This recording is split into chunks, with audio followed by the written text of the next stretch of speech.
Киіз үй қазақ халқының ертеден келе жатқан ежелгі баспанасы. Киіз үй көшпелілердің өте тиімді, қолайлы баспанасы болған. Себебі киіз үй тез тігіледі және тез жиналады. Ауа райына өте төзімді. Қыста жылы, жазда салқын болып келеді. Қазақтың мәдениеті және де дүниетанымының асыл баспанасы болып табылады. Киіз үйдің ішкі құрылымын айта кетсек. Шаңырақ киіз үйдің ең жоғарғы бөлігі әрі қазақ отбасының бірлігін білдіретін киелі нышан.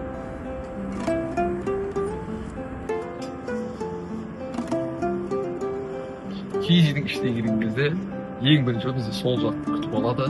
Сол жақта бізде ер адамның заттары тұрады. Мысалға ер тоқым, ат әбзелері, найза, қылыш және де басқа ер адамға тиесілі заттар болады.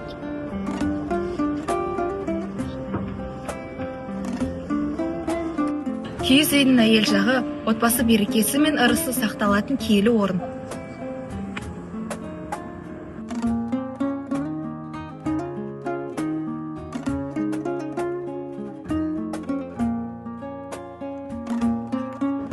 Мынау бізде тұр. Ол есікке қарама ашық тұрады.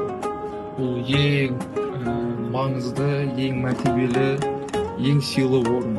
Ол қазақ мәдениетінде құрмет, бедел, сыйластықтың белгісі. Кім төрге отырса, сол адамға ерекше ілтипат, сый-құрмет көрсетеді.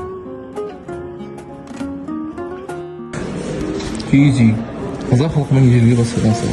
Ол табиғатпен үйлесімді өмір сүру үшін жасалған нақты шедевр. Киіз үйдің сүйегі ағаштан, ал сыртқы жабуы қойдың жүнінен басылған киізден тұрады. Сондықтан ол қыста жылы, жазда салқын болады.